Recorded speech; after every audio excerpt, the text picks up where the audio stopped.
Good morning, everyone. So I wanted to post this video because I wanted to show you some back exercises. So some of you have been dealing with some back problems, so I'm going to show you different exercises that you can do depending on what you are dealing with.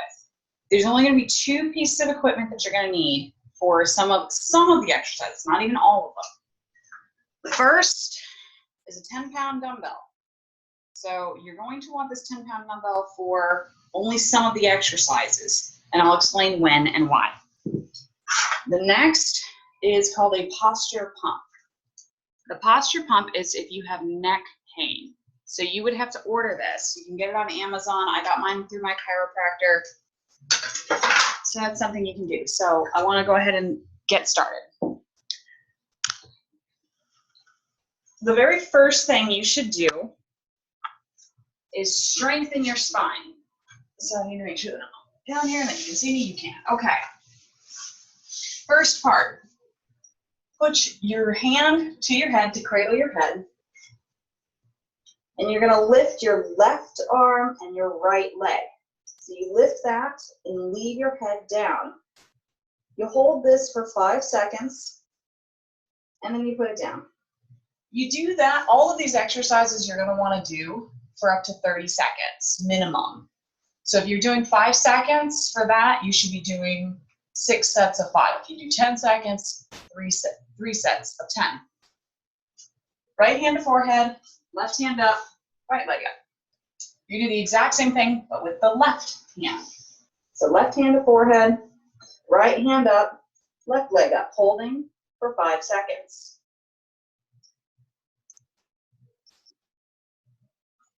Okay, again, you're going to do that for 30 seconds each. Don't mind the paw one. She likes to be in videos. Next one. This is your common cobra pose in yoga. Plant your hands, but make sure your elbows are underneath your shoulders so you're not stressing the joint. And lift up, but don't just lift up with your arms. I want you to actually lift from your back, okay? So you're going to do a baby cobra, lifting from your back, and you're going to feel the contraction right here, right in the center and upper lower spine. Okay, you're going to do that again, 10 sets of 3, or 3 sets of 10, but a total of 30 seconds. My baby girl. Once you've done 30 seconds of that, grasp your hands behind you, all the way up. Again, holding for 30 seconds, 3 sets of 10, 10 sets of 3, 5 sets of 6, 6 sets of 5. So long as the total is 30. From here, you're actually going to push all the way up and do your common yoga cat cows, okay? Make sure you have a cat in the background. So you lift up, you should feel the contraction right up here. And you're going to go down. Again, lifting up. These you don't have to hold for 5 seconds because you'll feel the spine start to move almost instantly. But you want to do the whole exercise for, again, at least 30 seconds. You can also do what's called a saucy kitty, which I got from Angela Hubbs. So feel free to go to angelahubbs.com and see some amazing yoga from Angela Hubbs. But a saucy kitty is very similar to a cat-cow, or a cow-cat, however that goes.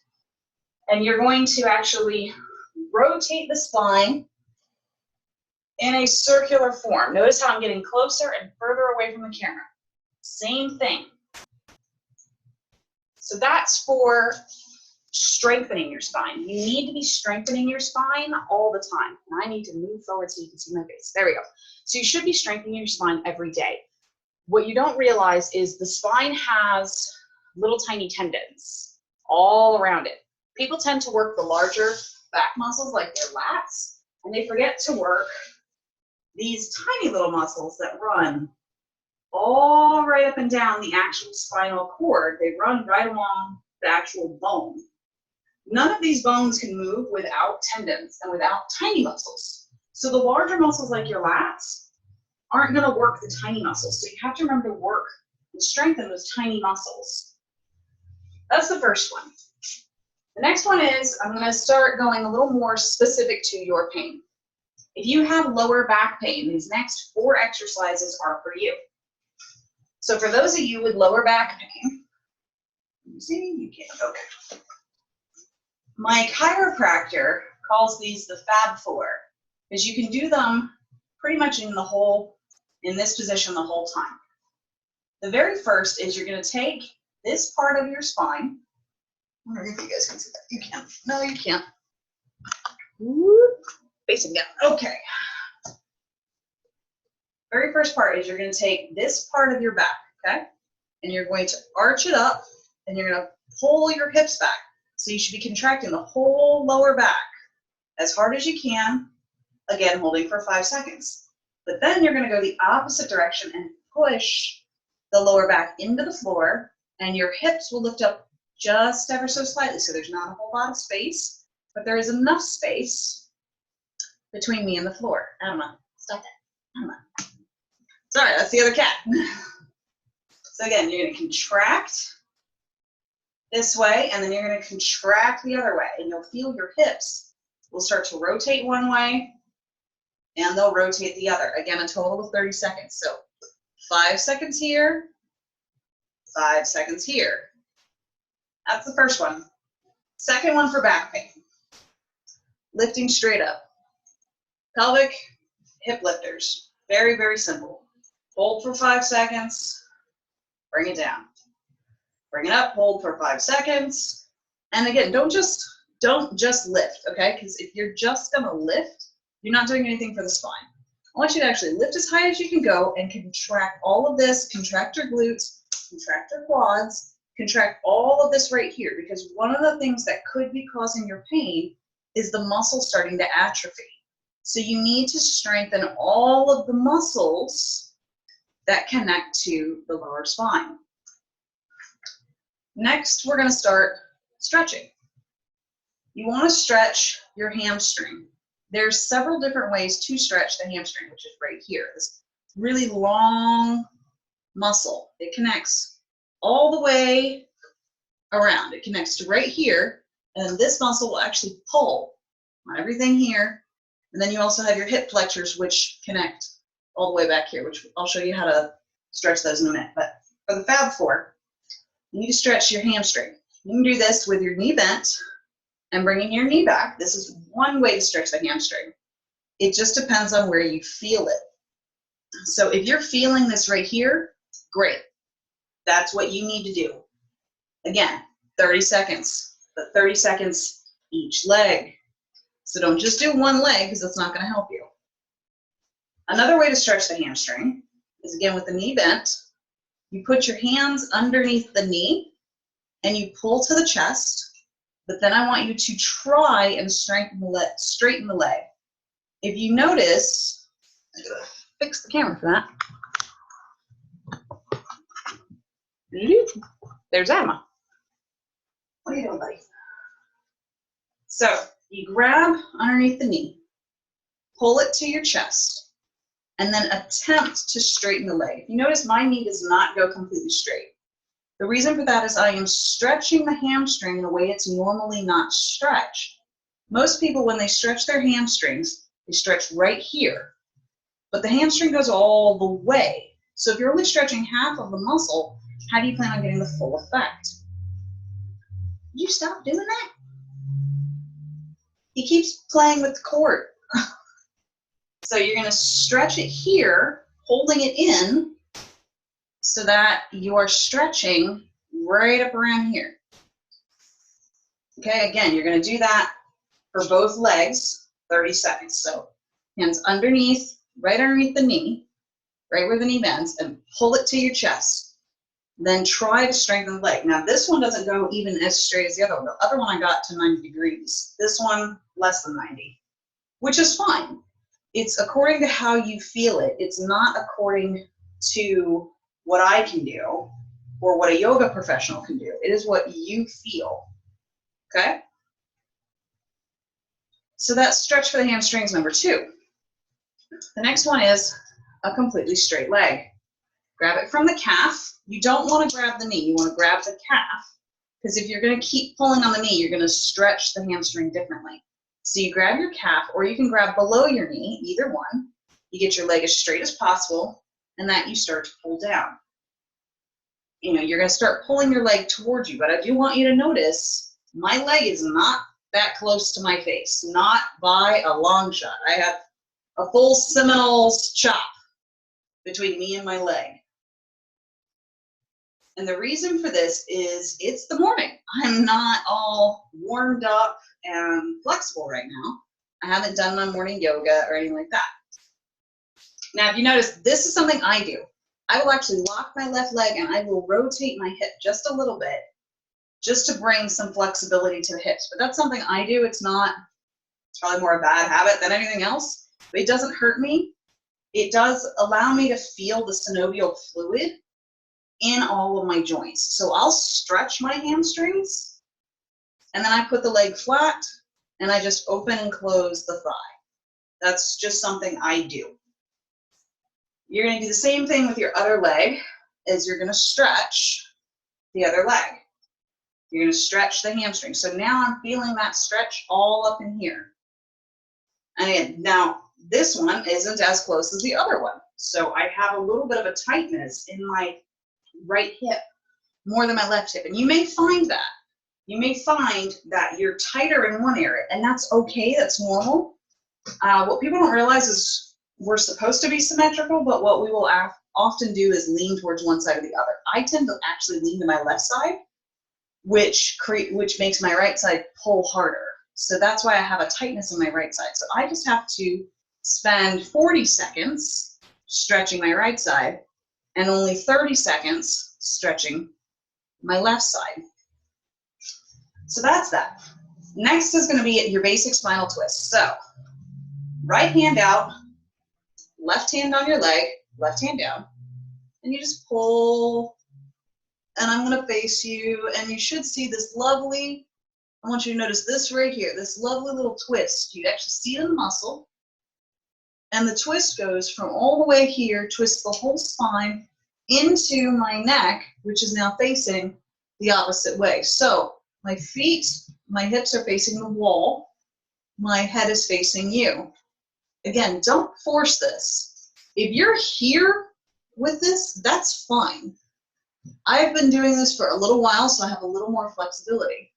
If you need more of a challenge, take your bottom hip and scoot it back so that you almost have your left quad completely onto the mat, the top of it, and then you go a little further. That's how you can get that little bit of a stretch.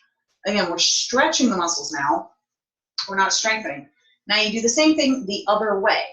You take your right hand to your left leg, putting your right leg down, and pull across. Okay, now you may be here, you may be here. That's fine. It's wherever you feel it. But you want to eventually get yourself to a place where you can look away and you can hold the stretch. So this is the same stretch I did the other way, where you can see this part of my leg is facing you, and I stretch all the way across.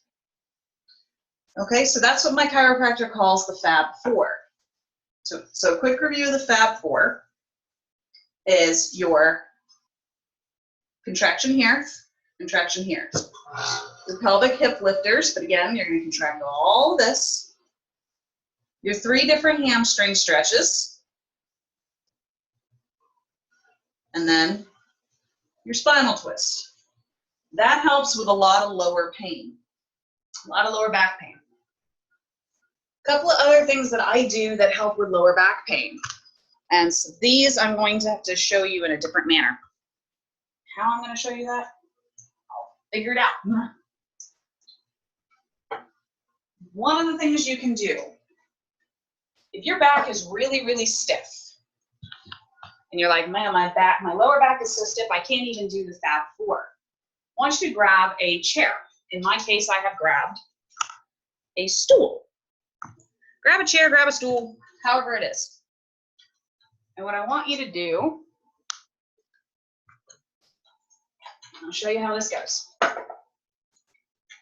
Everything should be at 90 degrees. I have a 90 degree with my legs, 90 degree with my back. I'm going to take my hands, and I'm just going to reach to the floor. And I'm just going to relax. This is probably the stretch that anybody can do, because you're literally just going to completely relax. You're going to let your back round, because you're stretching all of this right here. But again, I'm only going to hold it for about 10 seconds, and then I'm going to come back up. I break for a quick second, holding for 10 seconds, and I come back up. Again, 30 seconds. That helps the lower back, and that's actually one of the ones I like to start with. I prefer to start with that one because I feel like it warms up my lower back, lets my lower back know, hey, we're going to start to get ready. The next exercise is we're going to go back to strengthening. I want you to strengthen all of this. I want you to think about something. And I'm taking this from Charles Bronson, who lives over in England. He is a fitness professional who has been studying fitness for, I think, like 40 years. He said very simply, your spine is the only thing keeping you out of a wheelchair. And when I read that in his book, I went, whoa. So true. So this is one of his exercises that I have felt when I started doing it, my chiropractor made comment of how much stronger my spine felt. So you're actually I'm going to show you forward, and then I'll show you sideways. So forward, you lean down, you're going to grab your leg. I want you to bend your legs ever so slightly. I'll show you on this leg. Back straight, not arch and not rounded, but just straight. And I want you to push down with your foot, try to dig your foot into the floor, and pull up with your legs. So you're going to be pulling up with your upper body and pushing down with your lower body. This is called a calisthenic workout. And what it's going to do is it's going to work all of this right here. All those tiny muscles that I said always atrophy. Again, 10 seconds, 3 times, 30 seconds. Bronson has you do 10 sets of 10, and he has you do the same leg. I like to alternate legs because I found that it works out a little better for me. What I'll do at the end of this exercise is then I will do a standing cat-cow. And sometimes I'll even hear my spine pop a little bit, which is kind of normal. Okay. Next one, to strengthen your spine. Next couple of exercises I'll do standing for you. So, very simple. Need to get a better cameraman other than myself. These are your 10-pound weights. Put your weight to your side and just lean over. And lean over. Very simple. We're not really trying to strengthen anything other than our movement here. We need to have movement for the spine. So I'm not actually trying to work my obliques. This does work your obliques. It can help you with your shape and your form, because I have this beautiful hourglass shape, and I will say it is from this. But what I'm focusing on actually is the feeling of my spine curving one way, and then the feeling of it curving the other way. So I'm, again, strengthening those tiny little muscles here. My obliques are just a nice icing on the cake. Another one with a 10-pound weight. Good for strengthening the back, also good for your core. Waist turns. Very simple. Nothing major. You can hold the weight here. You can let the weight hang.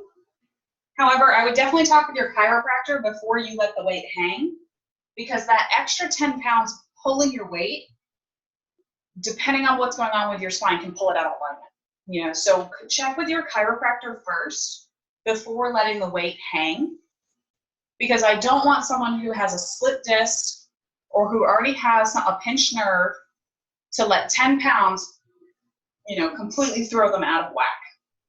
All right, so please check with your chiropractor before you allow that to start doing that. The next one is for anybody who is having pain in your scapulas or, ironically, your elbows. So this is one, so again, going from the scapula to the elbow, this is one that I really struggled with. I kept having a very sharp pain right here in my elbow. It was right on that tendon. my elbow would actually pop. It would really hurt.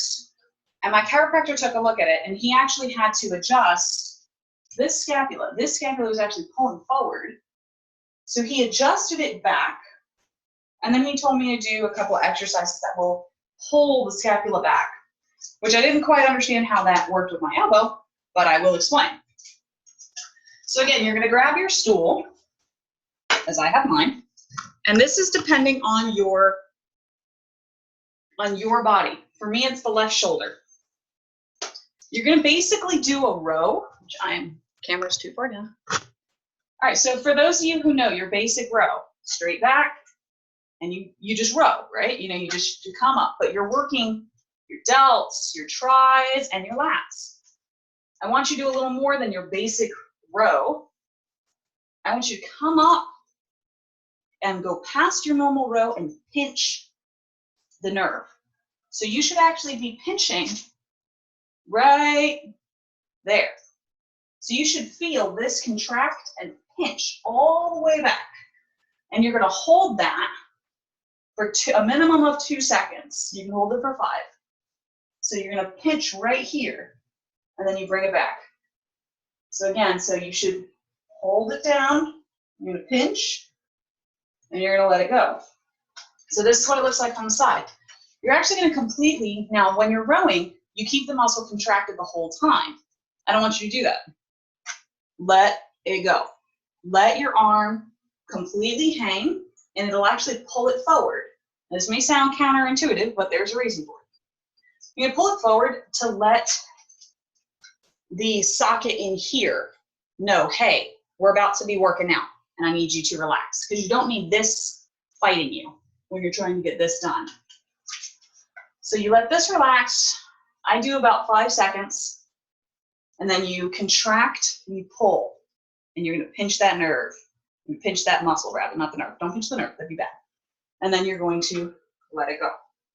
Let it hang for about 5 seconds, give or take, and then you're going to pinch the muscle. So again, the muscle you should be pinching is right here. Now, as soon as I stood up and I straightened up, I could not pinch this anymore. Even going this way, it's not pinching the way I want to. That's why you need to be in a down-faced row, okay? Do that on whichever arm is working and hurting for you. So if it's in my case, my left arm, my left elbow, that's the side I sleep on, which is how that got pushed forward. Because when I was sleeping, this was pushing forward, and then you have an extra 150 pounds laying on it. So you have that. If it's your right elbow and you sleep on your right side, then do it on your right side. Very simple. Oh, I'm trying to think. I know so many different exercises. Ah, yes. So if you are having trouble with upper back pain, we're just slowly making our way right up the spine. You've got upper back pain. These next couple exercises are for you. Again, these exercises were given to me by a chiropractor. Please discuss any and all back issues you're having with your chiropractor and your primary care physician. So let's see. Can you see this? Upper back. Here we go.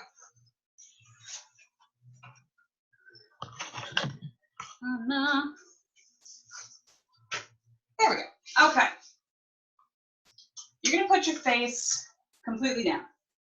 You can grab a little pillow or, a towel, something, so you're not bashing your head into the floor, and that's fine. But I want you to give yourself a thumbs up. You're actually going to extend your hands out, straight out. Head to the floor.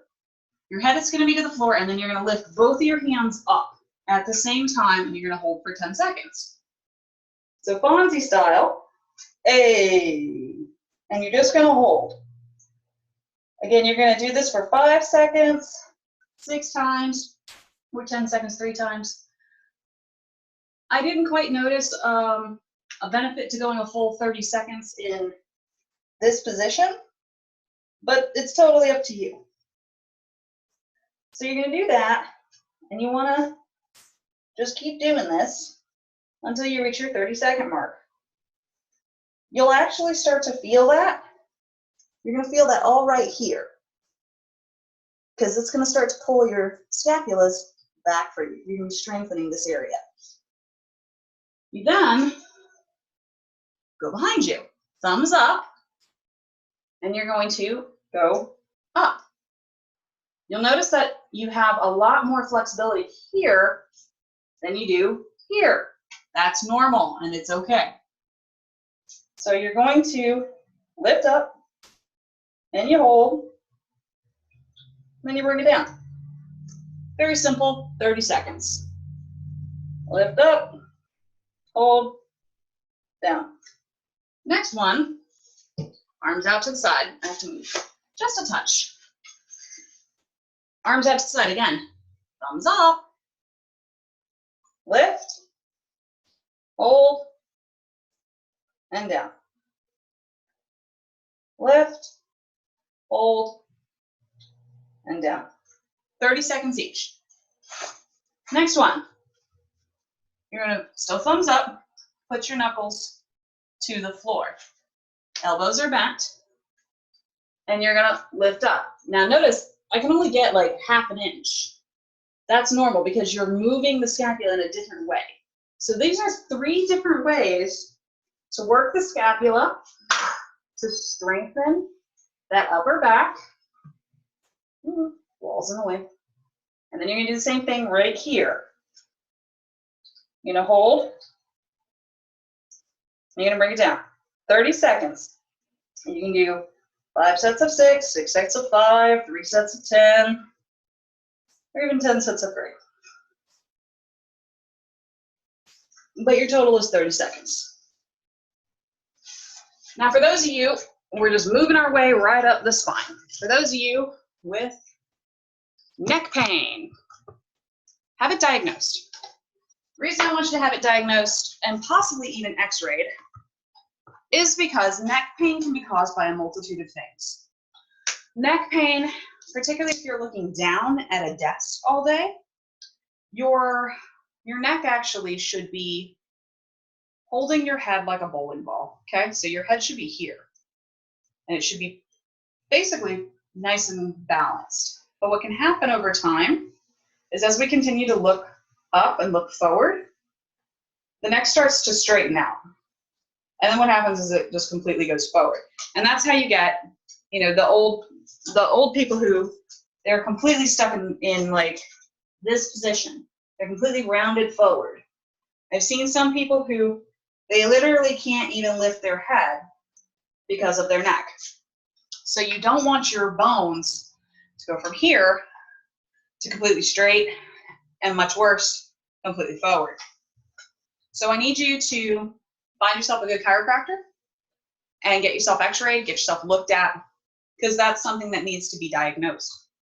In the meantime, you can stretch the neck and also strengthen the little muscles that are right back here. So you have tendons right here. So if you've ever been to a massage, you'll notice that they'll massage right here and right on up into the head. There's a reason for that. We hold tension there. So we're going to stretch the neck. Again, 30 seconds each side. So you can do this sitting, you can do these standing. Don't do these driving, that would be bad. But you can do them on a plane, you know. So you can do these without it really affecting your day-to-day life. Left hand, right side of the head. I put mine all the way to my ear. And you just gently pull. It's not difficult. You're not yanking the head down. Just an extra weight of your arm. I'm not even pulling. Like, here's my hand. It's not gripping anything. It's just the weight of my arm on my neck. 30 seconds, okay? Then you're gonna bring your head down towards your clavicle, okay? Again, 30 seconds. Then you're actually going to push your chin up, away from this clavicle. So you'll feel the stretch right here. 30 seconds. Do the exact same thing on the other side. Just a weight. There's no gripping. There's no yanking. It's just an extra weight of your arm pulling your head down. And then you're gonna pull your head forward.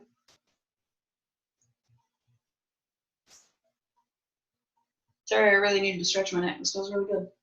And you pull your head back.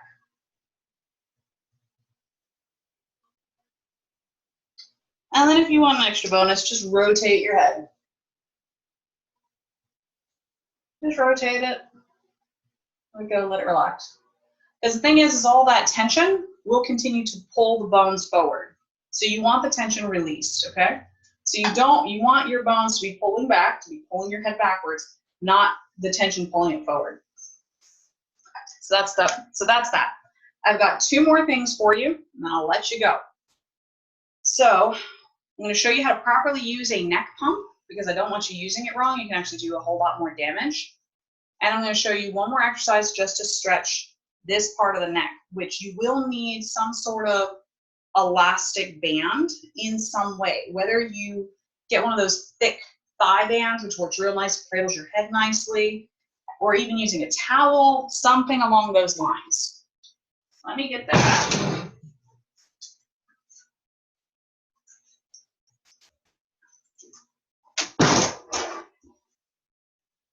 So you're going to take your band.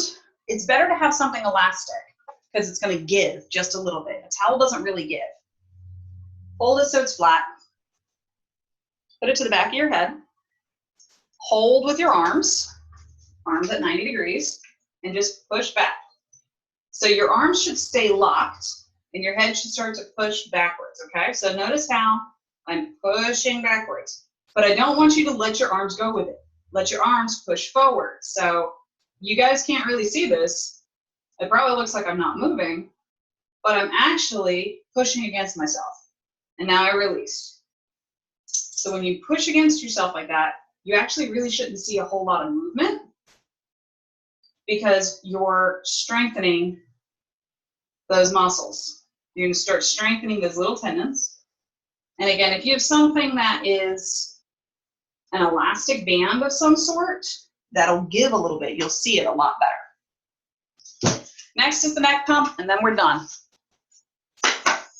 For your neck pump.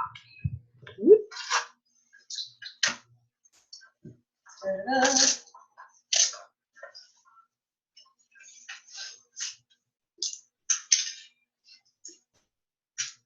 You lay down flat in it. Take your ponytail out. You secure it over your head. Okay, it looks like something from the medieval ages, but I promise it's okay. It's okay when you use it in proper and right standing according to medical use. If you use this device wrong, you will hurt yourself. Completely deflate the device. Pump it 3 times. 1, 2, and 3. Hold for 10 seconds.